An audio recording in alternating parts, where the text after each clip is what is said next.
Hoy vamos a ver cómo traducir los verbos que se encuentran en forma medio pasiva.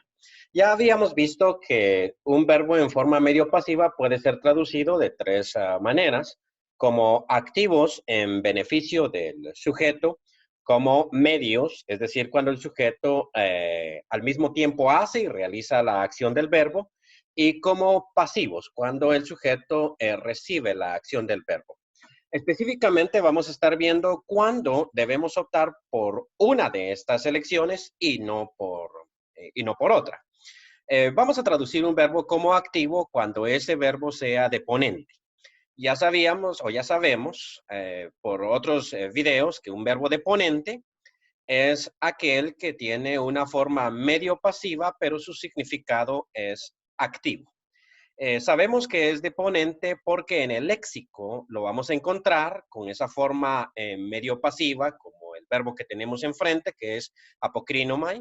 Lo vamos a encontrar con esa terminación omai y va a significar yo respondo, o sea, su significado es activo y por lo tanto le llamamos a este deponente. Para esto tenemos que tener un poquito de cuidado y revisar bien en los diccionarios, sobre todo en diccionarios especializados, porque hay verbos que son deponentes en presente, pero no lo son en futuro, otros lo son en futuro, otros lo son en aoristo y otros lo son en perfecto. Cada vez que vayamos viendo un nuevo verbo en un tiempo diferente, vamos a ir notando cómo es que esto sucede. Pero en el caso de apokrinomai, es un verbo deponente en presente y por lo tanto, como el imperfecto, que es la forma que tenemos acá, primera persona, singular, imperfecto, porque comparte el tema con el presente, el aumento temporal que indica que estamos ante un tiempo histórico. Eh, entonces va a ser deponente y por lo tanto aquí vamos a traducir yo le respondía o yo respondía a él. Lo traducimos como activo precisamente porque es deponente. También vamos a traducir como activo aquellos verbos que tienen un complemento directo. Por ejemplo, hago no es deponente porque no aparece en el léxico como hago mai, sino como hago, eh, que significa yo guío.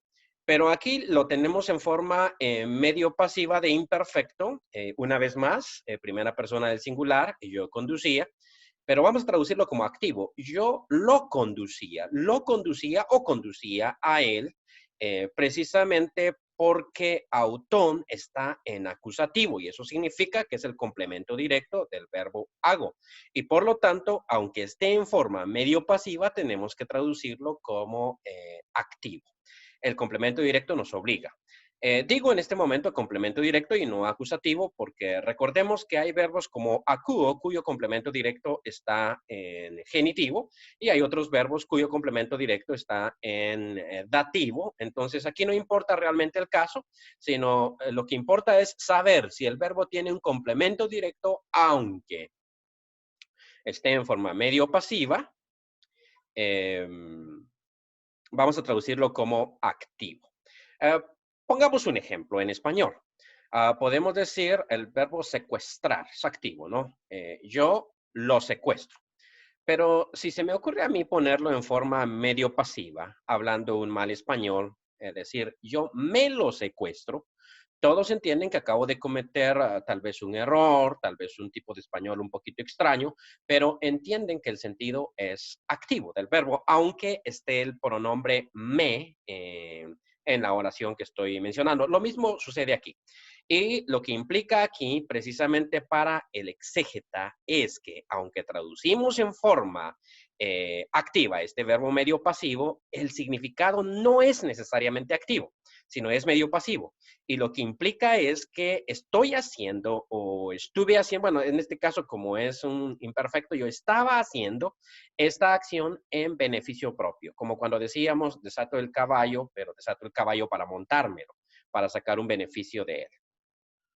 Vamos a traducirlo como medio cuando encontremos un pronombre reflexivo. Esos pronombres no los hemos visto, solo ponemos este como ejemplo, que es uh, a mí mismo, emautón, a mí mismo. Entonces aquí tenemos que traducirlo necesariamente como medio por causa de este pronombre.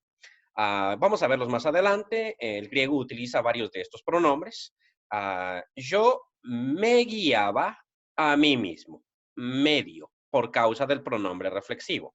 Y obligatoriamente lo vamos a traducir como pasivo cuando encontremos un complemento agente.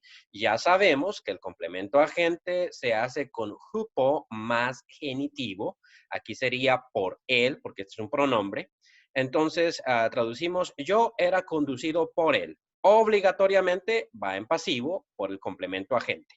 Repasando, vamos a traducirlos como activos cuando sea un verbo deponente o cuando tenga un complemento directo. Vamos a traducirlo como medio cuando tenga un pronombre reflexivo y vamos a traducirlo como pasivo cuando haya un complemento agente. En otros casos, el contexto nos puede guiar, pero me refiero al contexto más amplio, más allá de una oración, el párrafo. En la mayoría de los casos, el traductor siempre va a tener una opción en detrimento de las demás. En unos cuantos casos, probablemente dos posibilidades estén, y en este caso, el traductor tiene que ser honesto, eligiendo aquella que sea más probable e informando a los lectores que otra traducción también es posible.